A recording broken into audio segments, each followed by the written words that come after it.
Okay.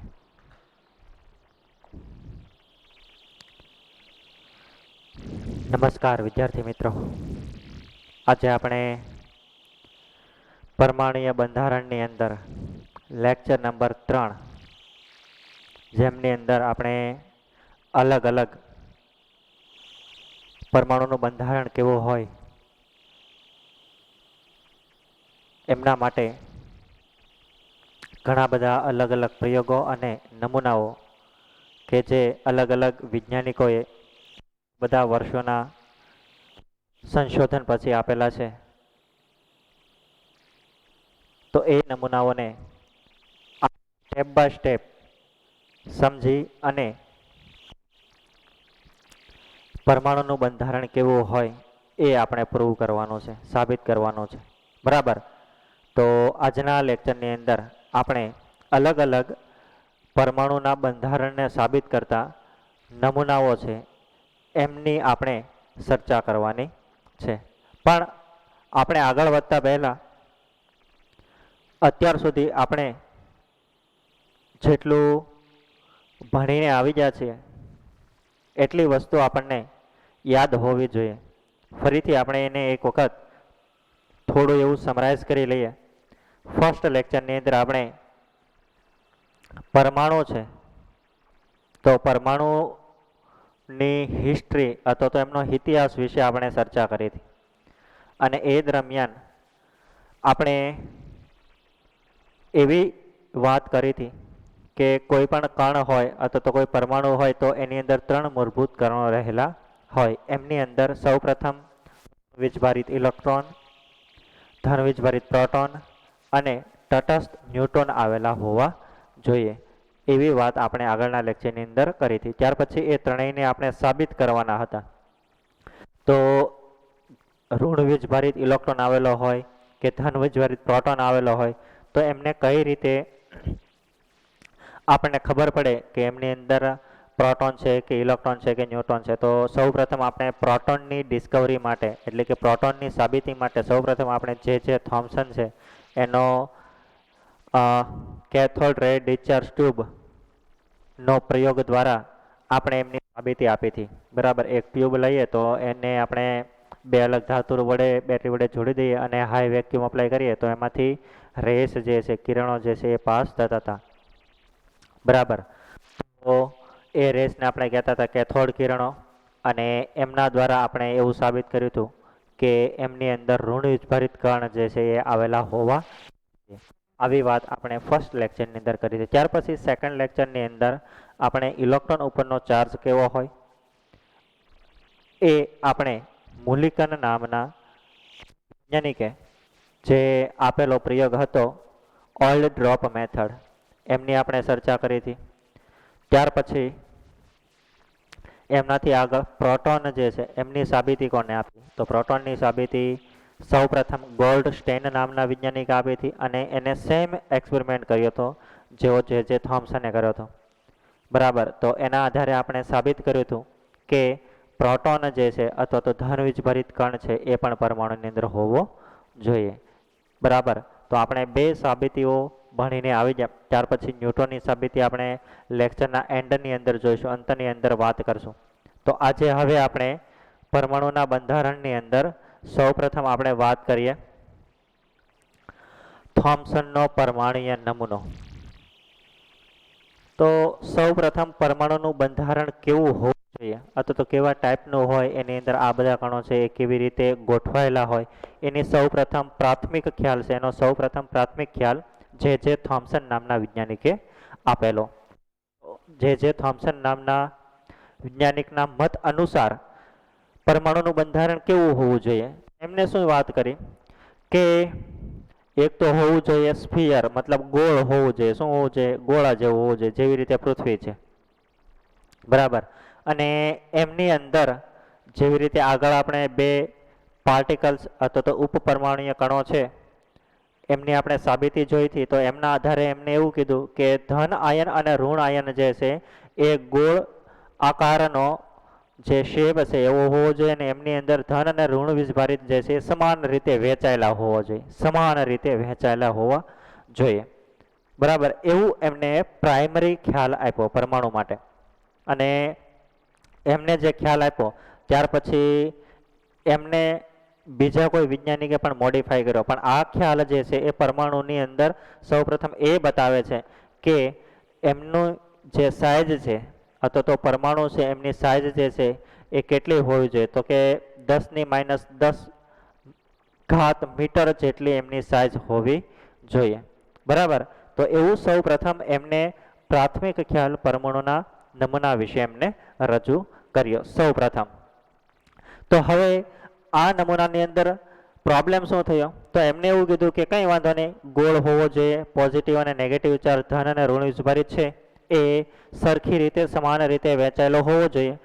પણ એ એમનો જે કોન્સેપ્ટ હતો એ અમુક એવા કારણો બહાર આવ્યા કે એમની અંદર એ સાચો પડતો નથી. સપોઝ એમને એવું કીધું હતું કે સાઇઝ જે છે એ ગોળ હોવી જોઈએ, ધન અને ઋણ વીજભાર છે એ સમાન રીતે એમની અંદર વહેંચાયેલા હોવા જોઈએ.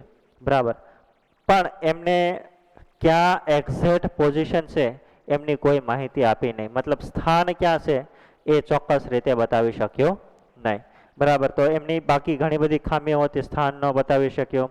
એ સ્થાયીતાની પણ વાત નથી કરતો, કારણ કે કોઈ પણ પરમાણુ હોય અથવા તો સંયોજન હોય અથવા તો અણુ હોય તો આપણે હંમેશા એમની સ્થાયીતાની વાત કરીએ છીએ, રાઈટ. તો સ્થાયીતા વિશે એમને કોઈ પણ પ્રકારની માહિતી ન આપી. બરાબર, પણ હા એમને બેઝિક ખ્યાલ આપ્યો કે પરમાણુ છે એમનું કદ જે છે એટલું હોવું જોઈએ અને એની અંદર આવી રીતે ધન વીજભારિત અને ઋણ વીજભારિત આયનો જે છે એ સમાન રીતે વહેંચાયેલા હોવા જોઈએ. બરાબર, તો હવે આ નમૂનાને એમને અલગ અલગ નામ પણ આપ્યા. હવે એ નામ છે એ જ્યારે આપણે આગળના ધોરણની અંદર આપણે આવશું તો એ નામનો પણ આપણે અભ્યાસ કરવાનો આવશે. તો આ બેઝિક ખ્યાલ હતો થોમ્સનનો. બરાબર, તો જેને કહેવામાં આવશે થોમ્સનનો પરમાણુય નમૂનો. બરાબર, સિમ્પલ એમને બે વાત કીધી કે ગોળાકાર હોવો જોઈએ અને જે સ્ફિયર છે એની અંદર આખો જે ધન વીજભાર અને ઋણ વીજભાર છે એ હંમેશા ઇક્વલી હોવા જોઈએ. ધેટ મીન્સ જે ઇલેક્ટ્રોન સિવાયનો ભાગ છે એને શું કહી દીધું કે એ ધન વીજભારિત ચાર્જ જો છે એનો આખો ગોળાકાર છે એવો હોવો જોઈએ. પણ બેઝિકલી એમનો જે પ્રાઇમરી ખ્યાલ છે એવો ખ્યાલ હતો કે ગોળાકાર તો આકાર હોવો જોઈએ અને આ બતાવેલા છે ઇલેક્ટ્રોન. બરાબર, તો ઇલેક્ટ્રોન અને પ્રોટોન જે છે એ હંમેશા એમની અંદર સમાન રીતે વહેંચાયેલા હોવા જોઈએ. પણ એમને એવું ન કીધું કે એ કઈ જગ્યાએ ચોક્કસ આવેલા હોવા જોઈએ. સો એટલા માટે આ નમૂનો છે એમની ઘણી બધી ખામીઓ હતી અને એ ખામીઓને દૂર કરવા માટે કોઈ એક બીજો વૈજ્ઞાનિક આવ્યો તો એમને પોતાનો ખ્યાલ રજૂ કર્યો. બરાબર, તો હવે આપણે આગળ વધીએ કે આગળનો બીજા કોઈ વૈજ્ઞાનિકે સેમ પરમાણુનું બંધારણ વિશે કંઈક પોતાનો અલગ રીતે ખ્યાલ રજૂ કર્યો. So this is the basic information about the structure of atom. હવે કેટલી વખત એવું થયું કે એમને નમૂના આપ્યા પછી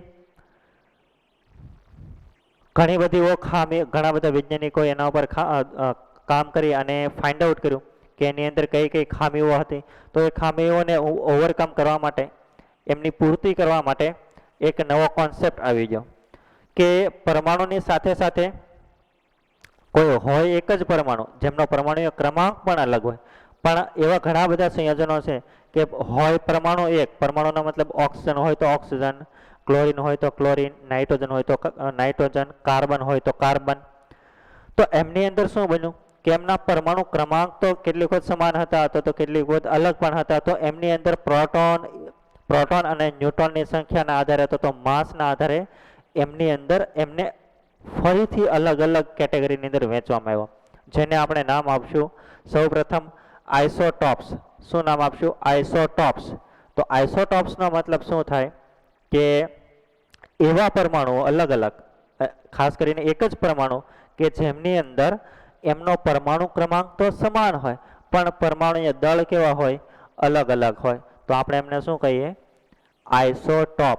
બરાબર, તો એને કહીશું આઇસોટોપ. ટોપ, તો અહીંયા આપણે ઓક્સિજનના આઇસોટોપ જોઈ શકીએ છીએ કે ઓક્સિજન છે આ નીચે આપણે હંમેશા વાત કરીએ છીએ નીચે જે દર્શાવીએ છીએ એ એમના પરમાણુ ક્રમાંક છે અને ઉપર છે પરમાણુ ભાર છે. તો યુ કેન સી હિયર કે અહીંયા બધાના પરમાણુ ક્રમાંક સમાન છે પણ પરમાણુ દળ કેવા છે, પરમાણુય દળ કેવા છે, અલગ છે. નીચે આપણે ક્લોરીનની વાત કરીએ તો ક્લોરીનના કેસની અંદર પણ એવું બને છે. નીચે અહીંયા ક્લોરીન છે એનો પરમાણુ ક્રમાંક 17 છે પણ એનો પરમાણુય ભાર કેટલો છે 35. ત્યાર પછી આ ક્લોરીનની આપણે વાત કરીએ તો પણ એમની અંદર શું છે પરમાણુ ક્રમાંક તો 17 છે પણ પરમાણુય ભાર કેટલો છે 37 છે. કાર્બનની વાત કરીએ તો કાર્બનના કુલ ટોટલ 3 આઇસોટોપ્સ છે તો એમની અંદર બધાની અંદર સેમ પરમાણુ ક્રમાંક 6 પણ પરમાણુ ભાર કેવો છે બધાની અંદર અલગ અલગ છે. બરાબર, તો એક કોન્સેપ્ટ આવ્યો કે હા કોઈ પરમાણુ હોય તો આવું પણ એમની અંદર બની શકે. બરાબર, તો આ એની ખામી. પછી પરમાણુ ક્રમાંક આઇસોટોપ, આઇસોબાર, આઇસોટોન એવી ઘણી બધી ટર્મ આવી પણ એ ટર્મ જે છે એ આપણે આગળના સ્ટાન્ડર્ડની અંદર વાત કરશું. પણ આ થોડું એવું થોમ્સનના નમૂનાને અનુરૂપ એમની જે ખામીઓ હતી એ ખામીઓને ઓવરકમ કરવા માટે આ કોન્સેપ્ટ છે એ સાયન્સની અંદર આપણે આજે ભણી રહ્યા છે. બરાબર, ત્યાર પછી એક ઉદાહરણ છે એમને લગતું, એ તમે જોજો. તમારાથી તમે સારી રીતે એમનું વાંચન કરી અને સોલ્વ કરવાની કોશિશ કરશો તો તમારાથી થઈ જશે. બરાબર, ત્યાર પછી હવે થોમ્સન પછી જે બીજો વૈજ્ઞાનિક આવ્યો એમનું નામ છે રુથરફોર્ડ. રુથરફોર્ડ નામના સાયન્ટિસ્ટે કંઈક નવો પ્રયોગ આપ્યો કે પરમાણુનું બંધારણ છે એ કંઈક આવા પ્રકારનું હોવું જોઈએ. તો એના માટે એને એક સરસ મજાનો એક્સપેરિમેન્ટ કર્યો. તો એક્સપેરિમેન્ટ જે છે એમનું પિક્ચર તમે અહીંયા જોઈ શકો છો. તો સૌપ્રથમ આપણે એમને સમજી લઈએ. બરાબર, આની અંદર સમજશું તો આપણે વધારે સારી રીતે સમજમાં આવશે. તો સૌપ્રથમ એને શું લીધું, કોઈ એક સોર્સ લીધો, સ્ત્રોત લીધો. સ્ત્રોત શેનો લીધો એમને, આલ્ફા પાર્ટિકલ, આલ્ફા કણોનો. કેનો સ્ત્રોત લીધો, આલ્ફા કણો. હવે આપણે એવો પ્રશ્ન થાય આલ્ફા કણો એ વળી કેવા કણો, તો આપણને ખબર છે કે કિરણો હોય તો એની અંદર અલગ અલગ પ્રકારના વિકિરણો હોય. તો એની અંદર આલ્ફા છે, બીટા છે, ગામા છે, આવા બધા કિરણો જે છે અલગ અલગ પ્રકારના કણો હોય બેઝ ઓન ઇલેક્ટ્રોન, પ્રોટોન અને ચાર્જીસના મત પ્રમાણે અથવા તો ચાર્જીસ પ્રમાણે. બરાબર, તો સૌપ્રથમ એમને શું લીધું, કોઈ એક આલ્ફા કણનો સ્ત્રોત લીધો કે જેમાંથી આલ્ફા કણ જે છે એ બહાર આવી શકે. અને ત્યાર પછી એમને આખા એક બોક્સની અંદર, લેડના બોક્સની અંદર પેક કરી દીધો. આપણે આગળ વાત કરી હતી કે લેડ છે એમની ઉપયોગિતાની અંદર આપણે આગળ વાત કરી હતી કે લેડ છે એ જે હાર્મફુલ રેડિકલ છે એમને પોતાની બહાર જવા દેતા નથી. તો જે સોર્સ છે એમની બધી જ બાજુએ આપણે બોક્સની અંદર એમને આપણે લેડ છે, લેડ ધાતુ વડે આપણે પ્રોટેક્ટ કરી દઈએ તો કિરણો જે છે બહાર જઈ શકે નહીં. ત્યાર પછી એક હોલ રાખ્યું કે એ હોલમાંથી પાસ થઈ શકે. તો એ હોલમાંથી સીધું અહીંયા એક ગોલ્ડની પ્લેટ રાખી. શું રાખ્યું, ગોલ્ડની પ્લેટ. અને એમની સાઇઝ પણ ખૂબ નાની હતી. બરાબર, ખૂબ પાતળી હતી. અને એના ઉપર જ્યારે આ આલ્ફા કણ જે છે એ પડે છે, મતલબ એની સપાટી ઉપર સપાટી એટલે કોઈ પોઈન્ટ ઉપર પડે છે, તો રુથરફોર્ડ છે એમને 3 ઓબ્ઝર્વેશન કર્યા. તો 3 ઓબ્ઝર્વેશન ક્યાં હતા એ આપણે જોઈએ. તો જેવો જ આ સોર્સમાંથી કિરણ જે છે એ આ પ્લેટ ઉપર, સોનાની પ્લેટ ઉપર પડે છે તો 3 પ્રકારના ઓબ્ઝર્વેશન છે એ જોવા મળે. પણ એ ઓબ્ઝર્વેશન માટે એમને શું કર્યું કે એમની આસપાસ એક પ્લેટ લીધી અને એ પ્લેટ છે એમની અંદરની બાજુએ ઝિંક સલ્ફાઇડ જે છે એમનું આવરણ લગાવી દીધું, ઝિંક સલ્ફાઇડનું. તાકી શું થાય કે અગર કિરણ છે અહીંથી જ્યારે પાસ થાય અને આમાંથી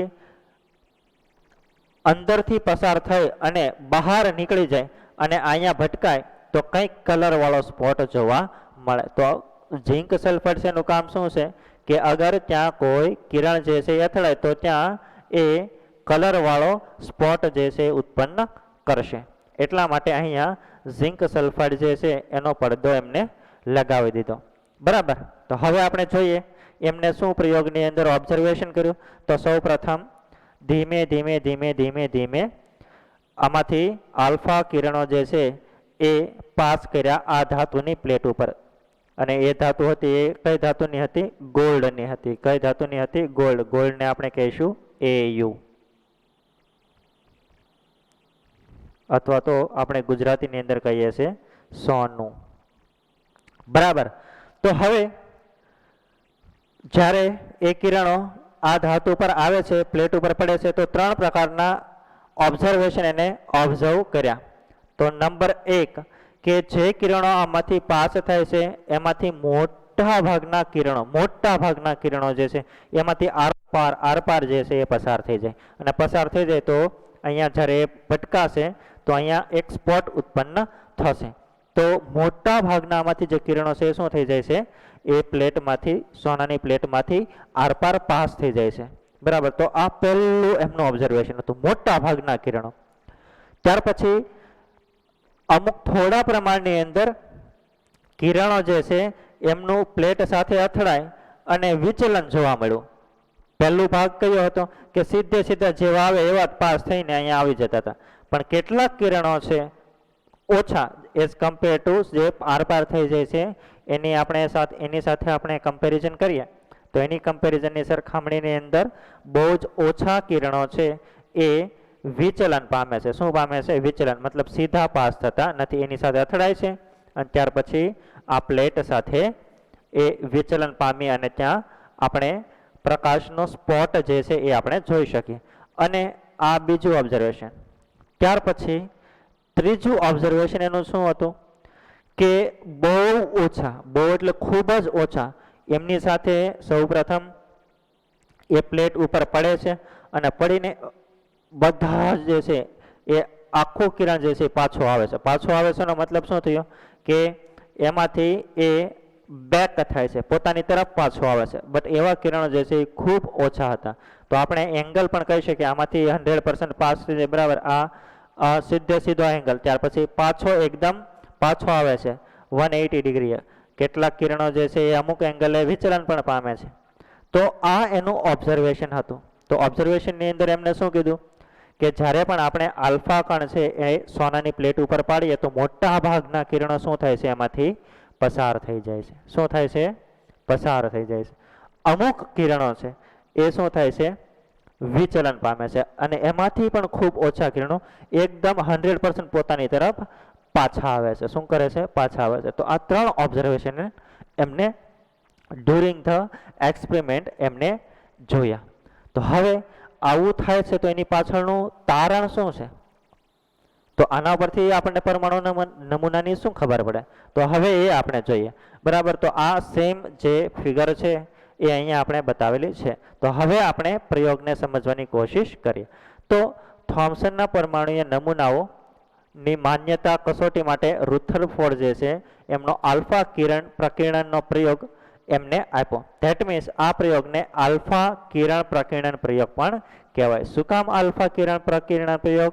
કારણ કે એમાંથી આપણે આલ્ફા સ્ત્રોતનો ઉપયોગ કરી, આલ્ફા કિરણનો સ્ત્રોતનો ઉપયોગ કરી અને આપણે આ પ્રયોગ કરીએ છીએ એટલા માટે એમને એમના નામ ઉપરથી આ પ્રયોગનું નામ આપ્યું. બરાબર. ત્યાર પછી આ પ્રયોગમાં આલ્ફા કણોને ધન વીજભારિત અને એકબીજાને સમાંતર તકતીમાંથી પસાર થવા દેવામાં આવે છે. પરિણામે તે પાતળા કિરણમાં પરિણમે છે. હવે આ પાતળી આલ્ફા કિરણાવલીને ઝિંક સલ્ફાઇડથી આવરિત કરેલ સોનાની પતરી પર આપાત થવા દેવામાં આવે છે.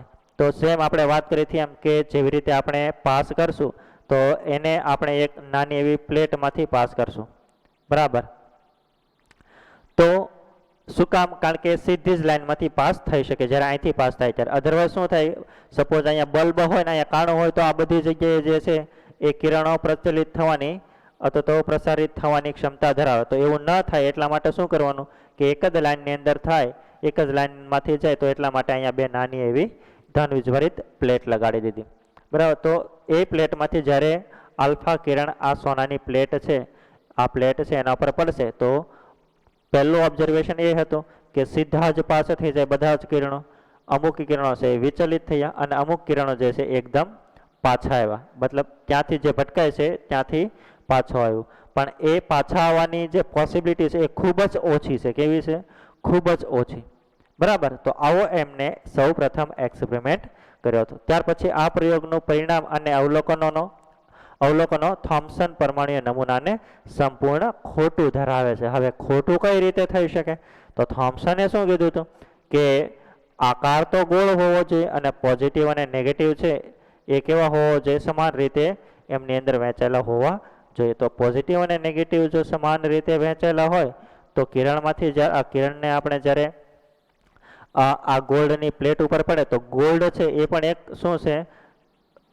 ધાતુ છે અથવા તો તત્વ છે. આપણે એવું કહી શકીએ તત્વ છે. તો તત્વ છે તો એની અંદર પણ ઇલેક્ટ્રોન, પ્રોટોન અને ન્યુટ્રોન આવેલા હોવા જોઈએ. તો હકીકતમાં શું થવું જોઈએ? અહીંયા કિરણો જે છે એ વધારે એમાંથી વિચલન પામવા જોઈએ, પણ એવું થતું નથી. બરાબર. તો એટલા માટે અહીંયા રુથરફોર્ડ છે એનો એક્સપેરિમેન્ટ એવું બતાવે છે કે થોમ્સન જે છે એમની અંદર કંઈક ખામી હતી. ખોટું છે એવું ન કહી શકીએ, પણ એમની અંદર કંઈક ખામીઓ હતી.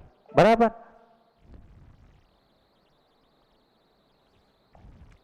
ત્યાર પછી જે આ રુથરફોર્ડનું મોડેલ હતું, બરાબર, એમનો જે પ્રયોગ હતો એમાંથી આપણે શું જોઈ શકીએ? તો મોટા ભાગના કણો વિચલન પામ્યા વગર જ સોનાના પ્લેટમાંથી સીધા પસાર થઈ જતા હતા. બરાબર. આ આપણે એક આ ઓબ્ઝર્વેશન જોયું.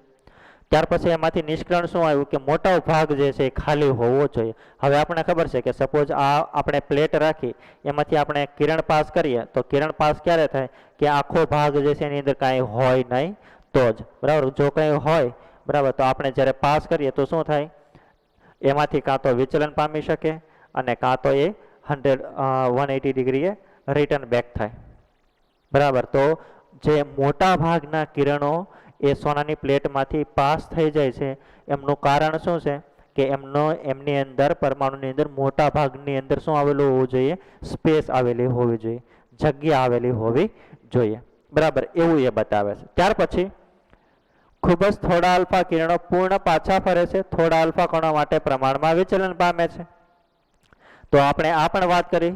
તો એમના આધારે આપણે શું નિષ્કર્ષ લગાવી શકીએ?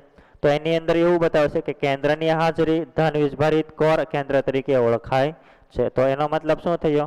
કે જ્યારે સપોઝ આપણે સોનાની આવી પ્લેટ લીધી હતી તો એમાંથી જ્યારે આપણે કિરણ પાસ કર્યું તો અગર આપણે વાત કરીએ મધ્ય ભાગની, તો મધ્ય ભાગ જે છે એની અંદરથી અગર જ્યારે કિરણ પાસ થાય અને એમાંથી એ પાછું આવે, શું આવે? પાછું આવે. તો એનો મતલબ શું થયો?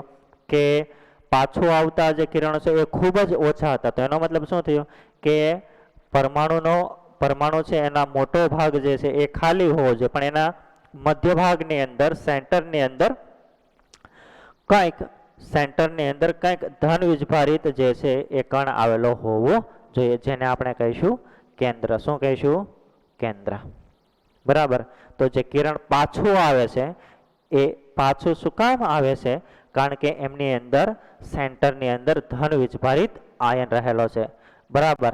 એટલા માટે એ કિરણ પાછું આવે છે. તો એના આધારે આપણે આ પ્રકારનું નિષ્કર્ષ બતાવી શકીએ.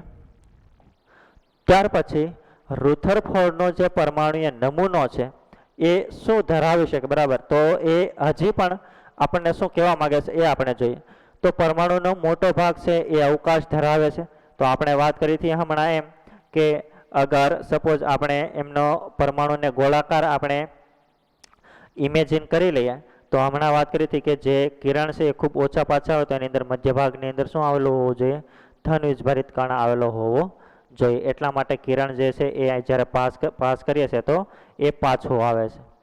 તો મોટા ભાગના કિરણો શું થતા હતા? એમાંથી સીધા પાસ થઈ જતા હતા, પસાર થઈ જતા હતા. તો પસાર ક્યારે થઈ જાય? કે આ બાકીનો ભાગ છે, સેન્ટર સિવાયનો, કેન્દ્ર સિવાયનો ભાગ છે એ ખાલી હોય તો અને તો જ એમાંથી મોટા ભાગના કિરણો છે એ પાસ થઈ શકે. તો એ માટે શું કીધું? કે પરમાણુનો સમગ્ર ધન વીજભાર અને દ્રવ્યમાન છે એ નાના કેન્દ્રમાં સંકુચિત થયેલ છે, જેને ન્યુક્લિયસ તરીકે ઓળખવામાં આવે છે. તો એનો મતલબ શું થયો? કે જે પરમાણુની અંદર ધન વીજભારિત છે એ કોઈ ચોક્કસ ભાગની અંદર, કેન્દ્ર તો આપણે કહીએ છીએ બટ કોઈ ચોક્કસ ભાગની અંદર આવેલો હોવો જોઈએ, અને આવેલો હોય તો એમનું કોઈ ચોક્કસ દળ પણ હશે. આપણે આગળ વાત કરી કે ઇલેક્ટ્રોનનું દળ ખૂબ જ નહિવત છે, ધન વીજભારિત આયનનું દળ કોઈ ને કોઈ છે, તો એટલા માટે જે દળ છે, પરમાણુનું દળ છે, એ કોને જવાબદાર હોય છે? કેન્દ્રને. અને કેન્દ્ર છે એને આપણે ઇંગ્લિશની અંદર કહીશું ન્યુક્લિયસ. શું કહીશું? ન્યુક્લિયસ. તો એને શું નામ આપ્યું? એમને ન્યુક્લિયસ એવું નામ આપ્યું. બરાબર. ત્યાર પછી કેન્દ્રનો વ્યાસ રુથરફોર્ડની ધારણા મુજબ કેટલો છે? 10⁻13 સેન્ટીમીટર જેટલો છે, જેની કમ્પેરિઝનની અંદર પરમાણુનો જે વ્યાસ છે એ કેટલો છે? 10⁻8 સેન્ટીમીટર. તો આના આધારે એને શું ઓબ્ઝર્વેશન કર્યું અને કેલ્ક્યુલેશન કરીને એવું કીધું કે અગર પરમાણુ છે, બરાબર, તો કેન્દ્ર છે, કેન્દ્રનો વ્યાસ કેટલો છે? 10⁻13 સેન્ટીમીટર જેટલો, અને પરમાણુ જે છે, બરાબર, એ આખા પરમાણુનો વ્યાસ કેટલો છે? 10⁻8. ધેટ મીન્સ કે પરમાણુ છે, બરાબર, એમનો વ્યાસ કેટલો છે? 10⁻8 જેટલો, અને જે કેન્દ્ર છે એનો વ્યાસ કેટલો છે? 10⁻13.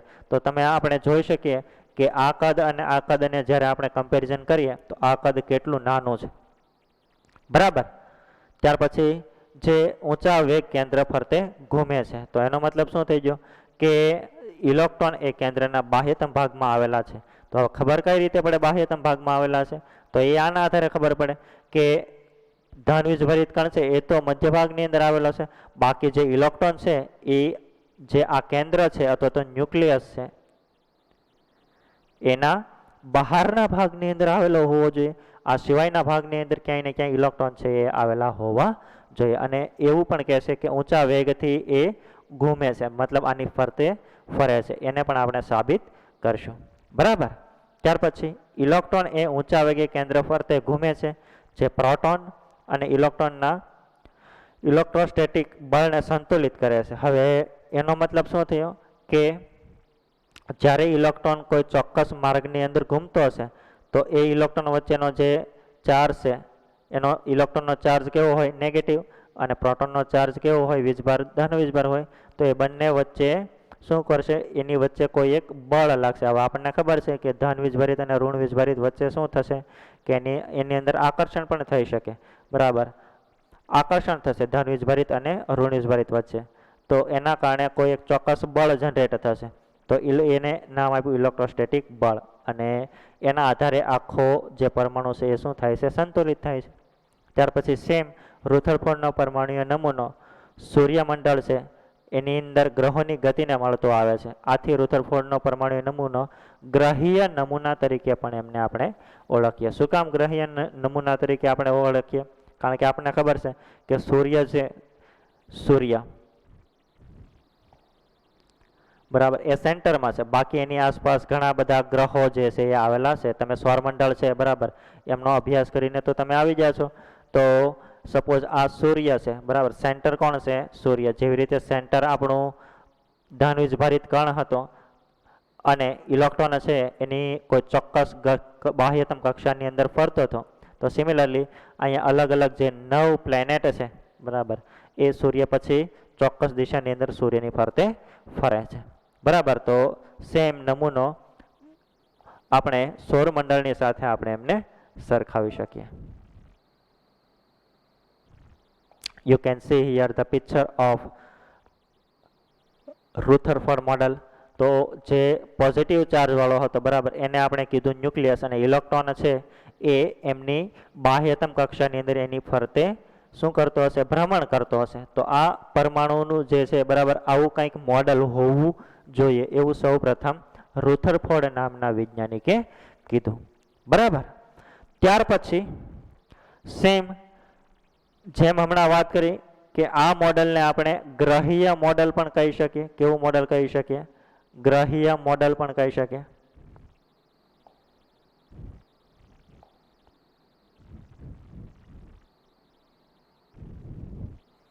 બરાબર.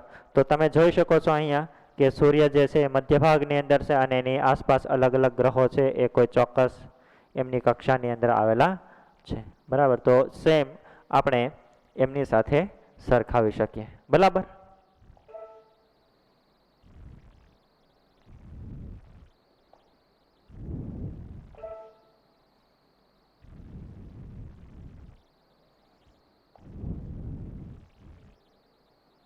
ઓકે, ત્યાર પછી આપણે રુથરફોર્ડનો નમૂનો જોયો, એમની અંદર જે એમનું ઓબ્ઝર્વેશન છે એ પણ જોયું, અને ત્યાર પછી એના આધારે બીજો એક પ્રયોગ જે છે એ થયો. તો હવે બીજો પ્રયોગ શું થયો અને શું કામ થયો એ આપણે જોઈએ. તો એમને જે પ્રયોગ કર્યો હતો એના આધારે એમને કંઈક અલગ રીતે ઓબ્ઝર્વેશન થયું. તો આપણે જોઈએ કે એ અલગ શું હતું. તો રુથરફોર્ડનો જે પરમાણુય નમૂનો છે એ ધન વીજભારિત કણોની હાજરી અને પરમાણુના કેન્દ્રના બાહ્ય ભાગમાં આવેલ ઇલેક્ટ્રોનની હાજરીને સારી રીતે સમજાવે છે. આપણે જોયું તો રુથરફોર્ડ જે છે એમને કેન્દ્રની અંદર ધન વીજભારિત આયન આવેલો હોવો જોઈએ અને એમની બહારની કક્ષાની અંદર ઇલેક્ટ્રોન આવેલો હોવો જોઈએ, એ સારી રીતે સમજાવી શકે છે. પણ એ હજી બે ઓબ્જેક્શનને કારણે નિષ્ફળ ગયો. તો એ કયા બે ઓબ્જેક્શન છે એ આપણે જોઈએ. સૌપ્રથમ, આ નમૂનો ઇલેક્ટ્રોડાયનેમિક્સના સિદ્ધાંતોથી વિપરીત છે. આ મત મુજબ વીજભારિત કણ કેન્દ્રીય ગતિમાં સતત ઉર્જા ઉત્પન્ન કરે છે.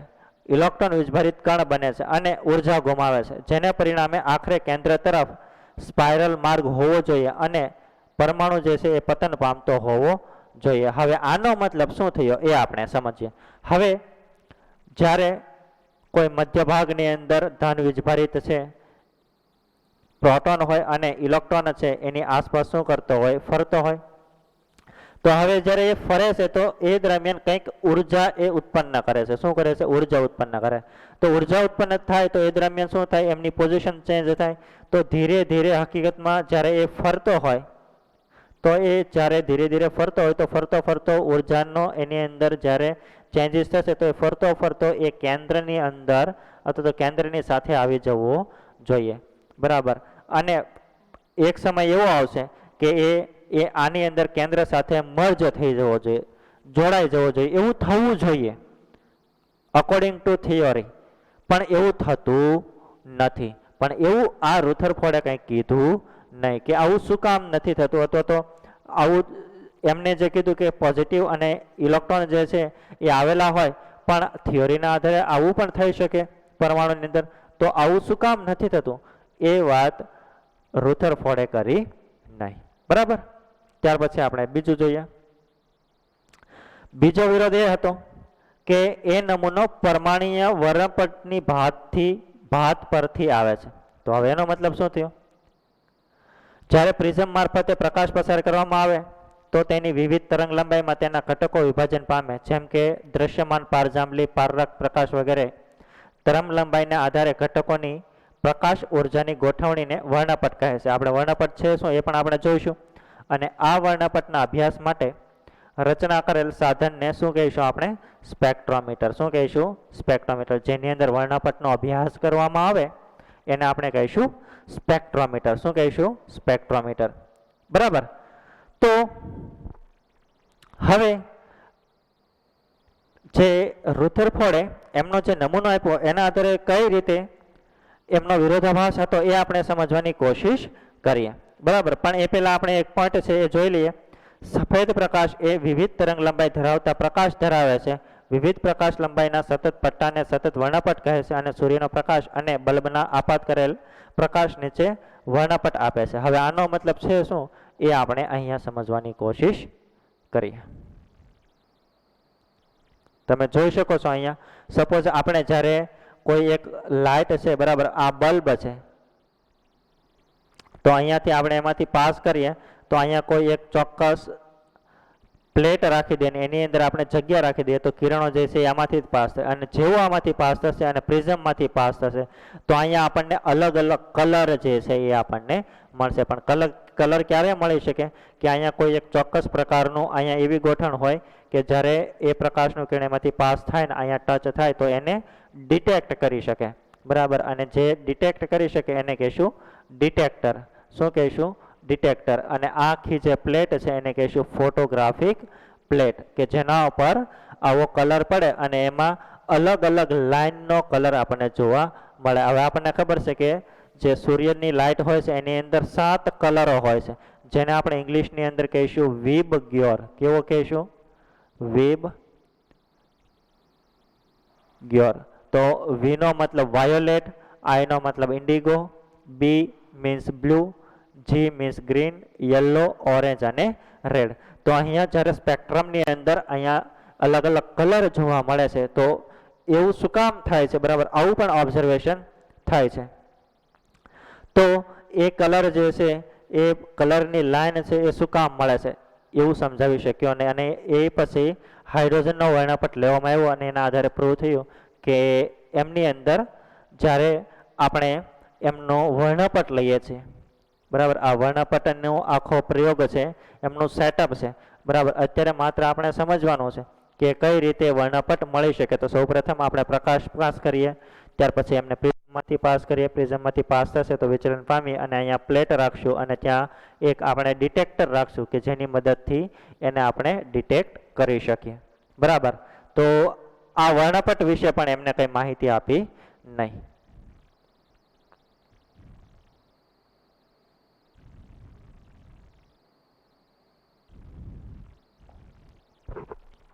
બરાબર, તો આ બે રીઝનો છે એ આપી શક્યો નહીં. ત્યાર પછી આપણે એમની જે પરમાણુ વર્ણપટીય જે રેખીય વર્ણપટ છે, બરાબર, એનો એ સિદ્ધાંત સમજાવી શક્યો નહીં. ત્યાર પછી જે રુથરફોર્ડની મર્યાદા હતી એ પ્લાન્ક નામના વૈજ્ઞાનિકે પૂર્ણ કરી. ત્યાર પછી કયો વૈજ્ઞાનિક આવ્યો? પ્લાન્ક નામનો વૈજ્ઞાનિક. પ્લાન્ક નામના વૈજ્ઞાનિકે રેડિયેશન ક્વોન્ટમનો સિદ્ધાંત આપ્યો. હવે એમને શું કીધું કે સાચી વાત તમે તો વાત કરો છો, ઇલેક્ટ્રોન પ્રોટોન હોવા જોઈએ, બરાબર, પરમાણુની અંદર પોઝિટિવ ચાર્જ જે છે મધ્ય ભાગની અંદર હોવો જોઈએ, નેગેટિવ ચાર્જ વાળો ઇલેક્ટ્રોન છે એ એમની બાહ્યતમ કક્ષકની અંદર એમની ફરતે ભ્રમણ કરે છે, સાચી વાત. પણ જ્યારે પણ આપણે પ્રકાશ પાસ કરીએ છીએ તો દ્રવ્યનો કણોલો જે છે એ પણ એમની અંદર આવેલા હોવા જોઈએ, બરાબર. હવે ત્યાર પછી એમને એવું કીધું કે જે દ્રવ્યનો જે બનેલો છે એ શું ધરાવે છે? કોઈ ચોક્કસ દળ ધરાવે છે. હવે એનો મતલબ શું થયો? સૌ પ્રથમ એમને શું સમજવાની કોશિશ કરી કે દ્રવ્ય અને ઉર્જા જે છે એ સ્પષ્ટ રીતે અલગ છે. શું છે?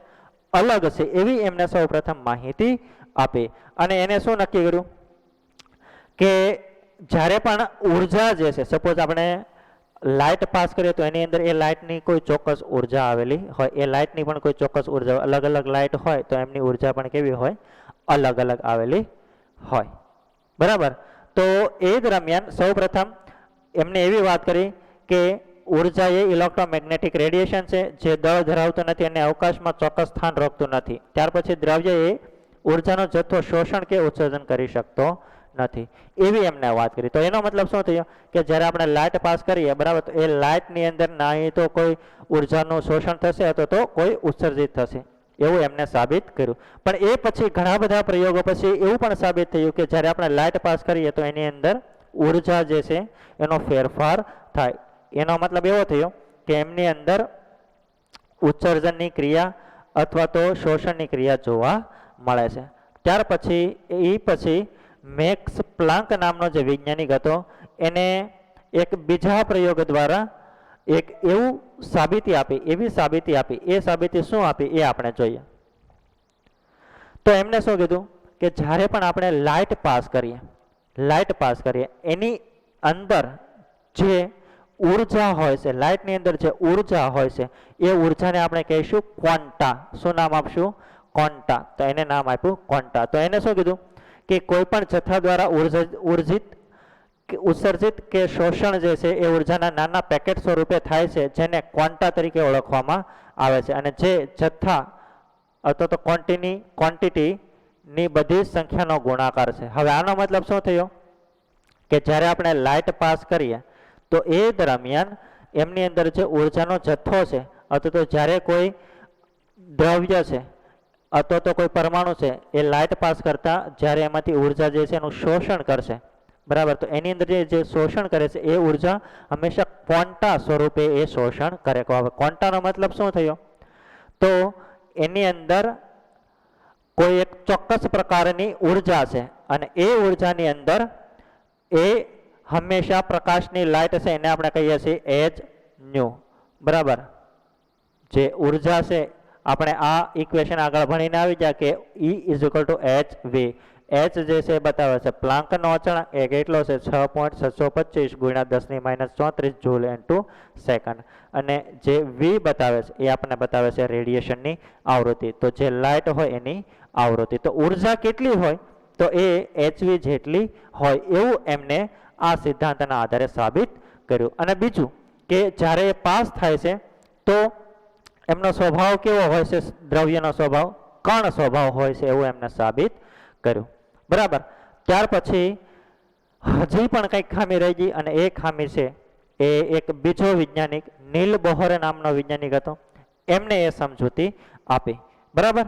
તો એ સમજૂતી છે શું એ આપણે જ્યારે નેક્સ્ટ ક્લાસની અંદર આપણે નીલ બોહરનો નમૂનો જોઈશું તો એ દરમિયાન આપણે જોઈશું. પણ અહીંયા આપણે સૌપ્રથમ જોઈ લઈએ કે હકીકતની અંદર આપણે જે પ્લાન્ક નામના વૈજ્ઞાનિકે અને થોમ્સન નામના વૈજ્ઞાનિકે અને રુથરફોર્ડના નામના વૈજ્ઞાનિકે જે અવલોકનો આપ્યા એ અવલોકનના આધારે આપણે શું કહી શકીએ? બિલકુલ ધન વીજભાર જે છે એમનું વિતરણ એક સમાન નથી. સાચી વાત. અને એમનો નિષ્કર્ષ શું છે કે આલ્ફા કણોનું વિચલન જે છે એનો કોણ જુદો જુદો હોય. તો એનો મતલબ શું થયો કે એ જુદો ક્યારે હોઈ શકે કે એની અંદર એક સમાન રીતે વીજભાર છે એ વહેંચાયેલો હોવો જોઈએ નહીં. બરાબર. ત્યાર પછી ધન વીજભરિત કેન્દ્રની હાજરી શું બતાવી શકે કે ધન વીજભરિત કેન્દ્રની હાજરી એ બતાવે કે મોટા ભાગનો જે પરમાણુનો ભાગ છે એ કેવો હોવો જોઈએ? ખાલી હોવો જોઈએ. બરાબર. અને ખાલી ભાગ શું બતાવે છે કે એમની જ્યારે આલ્ફા કણ આપણે એન્ટર કરીએ છીએ તો મોટા ભાગના આલ્ફા કણ શું છે એની અંદર વિચલન પામ્યા વગર જ પછાર થઈ જાય છે. બરાબર. તો આ ત્રણ નમૂના છે.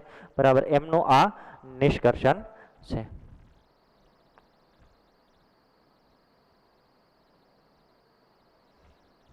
બરાબર. ત્યાર પછી એક ઉદાહરણ છે એમનું પણ તમે કોશિશ કરજો સમજવાની. તો એની અંદર કમ્પેરિઝન આપેલી છે કે થોમ્સન અને જે રુથરફોર્ડ છે એ બંને વચ્ચે શું આપણે કમ્પેરિઝન કરી શકીએ. બરાબર. થોમ્સને શું શું કીધું અને ન્યુક્લિયસે શું શું કીધું. તો એ આપણે અગર મોડેલને સારી રીતે સમજ્યા હોય તો આ વસ્તુ જે છે સારી રીતે સમજી શકીએ. બરાબર. ઉદાહરણો છે એ આપણે અત્યારે જોતા નથી કારણ કે તમે તમારી રીતે ખુદ સોલ્વ કરવાની કોશિશ કરશો તો જ તમને ખબર પડશે કે મને કેટલી સમજણ આવે છે. ત્યાર પછી જ્યારે રૂબરૂ મળવાનું થાય ત્યારે આપણે ક્લાસની અંદર ઉદાહરણો સારી રીતે એમ સમજવાની કોશિશ કરશું. અત્યારે માત્ર જે થિયોરી છે એમને આપણે સમજવાની કોશિશ કરી રહ્યા છીએ. બરાબર. તો આ ક્લાસની અંદર આપણે આટલા નમૂના સુધી રાખીએ. ત્યાર પછી જ્યારે નેક્સ્ટ ક્લાસની અંદર આવશું તો આપણે બોહરનો જે મોડલ છે બોહર મોડલ એમની આપણે ચર્ચા કરશું. ઓકે. Thank you.